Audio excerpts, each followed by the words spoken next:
Allow me to begin with a dangerous, maybe even a foolhardy confession. Among the scarier tasks for a rabbi are the endless names that we have to read aloud from the Bima. Lists, as I just read, for Misha Berak, lists for Kaddish, family members of B'nai Mitzvah, names that, at least from my New Jersey reading, have more than one option on how to pronounce. I will add the caveat that pronouncing names here is far easier than it was when I served in New Orleans, actually. And I appreciate, as do I think most clergy, your understanding. I even appreciate those who correct afterwards, after the service, gently, if you will.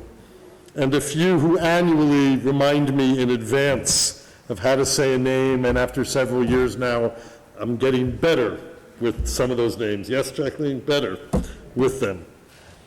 I say this because while my English is pretty good and my Hebrew fairly fluid or even somewhat fluent, the rest of my languages are somewhat challenged. For the last 2 weeks, I was on a Baltimore Hebrew congregation trip to Krakow, to Warsaw, to Berlin, and Debbie and I also continued on to Budapest for a few days.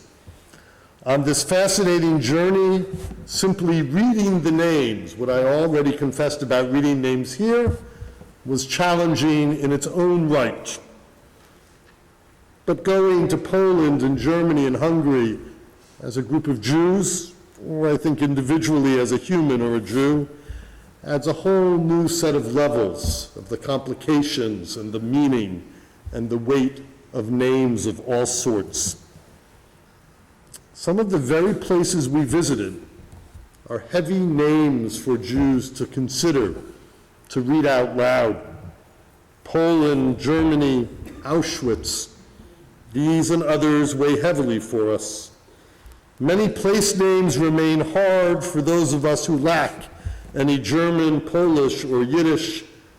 I learned that the L's that we say as Jews and as Americans for Poland are mispronouncing what in Poland is generally a W.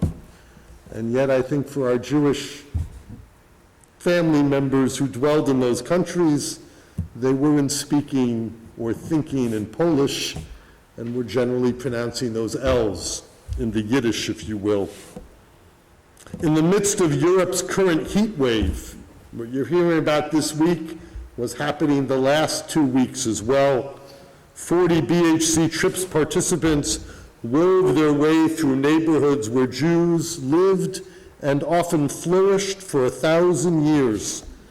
1,000 years of Polish Jewry arrived at 1939, not with the image that so many of us have of Jews in the shtetl. They were there. But in 1939, not for much before that, but in 1939, 25% of Krakow's population was Jewish, and fully 1/3 of Warsaw's population was Jewish. We visited cemeteries where the luminaries of Jewish thought, politics, arts, and communal life were buried for over 200 years. It struck me as we stood in Warsaw's great cemetery that cemetery is just barely older than our Bel Air Road cemetery, actually, as we look at the names and the tombstones. Some of the very ways we think and practice Judaism, even Reform Judaism, were influenced by those stars.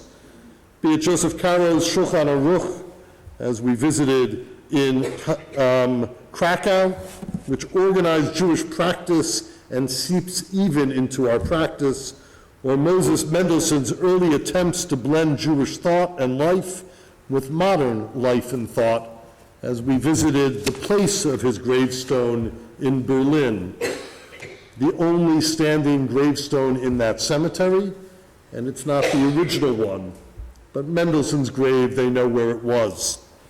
Interestingly, in Warsaw, as with so many places, the Nazis were more interested in the Jews than the Jewish cemeteries, and often, as some of you know, they survived. And in each place we endeavored to understand the current let's call them sparks of Jewish life as well. The thriving JCC in Krakow, where we had Shabbat dinner. The young Reform rabbi in Warsaw, who was actually born in Tashkent, with whom we had dinner and heard about Jewish life in Warsaw, and meeting with the head of the Abraham Geiger College, the Reform Rabbinical Seminary in Berlin. Yet the names and experiences of these places were also heavy because of the events and the tragedy, of course, of the Shoah. It was my first trip to Auschwitz. Other than Baba Yar in Kiev, which frankly looks not much different than a woods in Baltimore, with an ugly Soviet television station purposely put right on the site, this was the first time I was really to any primary Holocaust site. Difficult as it was, it reminded me why I was there with fellow congregants. I wouldn't say eased, but maybe made all the more possible, personal, human, experiencing it together with fellow congregants, with members together. It may be why there were two other synagogues in Baltimore, Beth Israel and Beth El, also traveling to Poland this month as well. These names and these places weigh heavy with meaning and fate, even more than linguistically, but to be there together makes a little more sense. The names of individuals, whether we know them or not, also weighed heavily on us on this trip. On the upside, Berlin today is thriving with Jews, whose names generally come not with German pronunciations, but with pronunciations drawn from the former Soviet Union or from Israel, though many of those Israelis and some of those FSU Jews have German Jewish roots, and the names have just filtered through Hebrew or other languages. For that is what makes up the contemporary Jewish community in Germany, those who have come there since the war. Those names might be hard, but they are the future. The difficult names on this journey were, of course, the names of those we will never know who perished across Europe. Equally, we're moving were the names we read of those who perished, whose names we know. Often we know where they died and maybe where they lived. In Auschwitz, I think our last stop in Auschwitz I, we stopped at block 27. I will thank our tour guide, our Israeli tour guide Muki, who insisted that that be on our schedule. It is an exhibit in a barracks shaped together with the work of Yad Vashem, and printed there on a special material are all the names in the books in Jerusalem of those names we know who perished in the Holocaust. Our tour guide had us sift through the giant standing books looking for family names similar to our names, or the names that come to our family names. It was far more moving, far more tactile than our ability to scan down a computer screen, to really look together with others for names that might be familiar. In Berlin, we stumbled upon those stumble stones in front of the homes and apartments of those who lived there before being deported. We read their names, the date of their deportation and/or the death, and the location of their death. These stones were actually the project of one artist, not Jewish, who wanted to make sure that in front of those places, those individuals were remembered indelibly in a way that in Berlin and other German cities they could not be forgotten, and also not lost just on large lists of names, but individualized, personal names. The German government has since embraced the project and spread it. It has gone from being one man's act of memorial vandalism, actually, going and putting metal plates in the sidewalk in front of homes, to simply a government-sponsored approach. And now it's spread to other countries as well. Debbie and I saw some in Budapest, where not surprisingly the current government has not embraced the project, but they are still there. And sure, there were other kinds of names beyond the places and the victims. We learned, of course, of the names of perpetrators. May those names be blotted out. We learn the names of righteous Gentiles, those for whom Israel plants trees. And we learn the names of Jews who fought for human and Jewish dignity, either by fighting or caring or simply holding on to their dignity and humanity. And we also worked hard, as I said at the beginning. We worked hard to consider a millennium of Jewish life, not just 6 years in the 20th century, momentous as they may be. Our trip involved sadness, but I don't believe it was limited to sadness. There were great feats of German Jewish philosophy and leaders. Rabbi Buchdahl can read them in German. I will stay in translation. He actually sent me an email in German this week. I still don't read it. There were inspiring heights of Polish Jewish arts and political movements.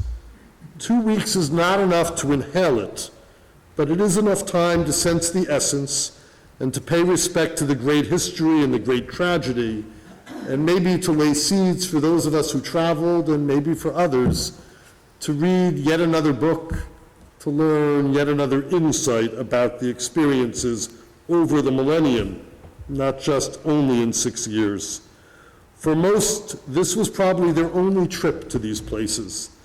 Hopefully they will consider going again with BHC on another trip, maybe Israel, maybe Spain, or maybe if I didn't exhaust them walking in the heat. But let me return to those stumble stones. Our local guide was Ronen in Berlin. Ronen, as you hear, is an Israeli name. He's in Berlin because his wife was seeking an opera career. She now teaches, not opera. But Ronen explained that that's where they've made their life. And he also explained an argument I heard 2 years ago when in Germany about these stone markers and the names of these metal markers and the names on them on the ground. Some wondered if it was disrespectful that they are on the ground and people walk on them. How's that paying respect? The artist, Ronen explained, has given at least 2 answers. First, the very metal of these markers gets shinier with each foot that goes over it, all the more likely to draw attention to someone walking by, all the more burnishing a memory. And second, when you notice a stone, whether tripping on it slightly with your foot or noticing it with your eyes, you pause, you look down, you bow if you will, and you read the stone. Let us keep that in mind when we recite Aleinu in a moment. When we bow in prayer, let us keep in mind not only the hope, as it says in the prayer, for a more perfect future, but let us remember to think of those names across 1,000 years and across 6 years, and those struggling to build Jewish life now. Let us remember them deeply. I add a thought that I didn't have earlier this week. I had a couple of funerals this week, both of which were sad, but today I buried Sheila Goldberg's mother, Zhenya Gloger. Zhenya was a survivor of the Shoah, as was her husband, and I was at one point tempted to ditch my sermon and read my eulogy. But I couldn't get through it now any more than I got through it a couple of hours ago.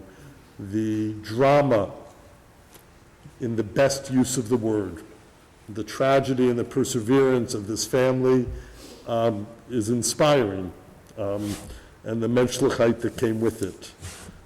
So another name added to the fabric of our life here in Baltimore that links us to our people's life in Central and Eastern Europe. May we remember and struggle with these names. Amen. And now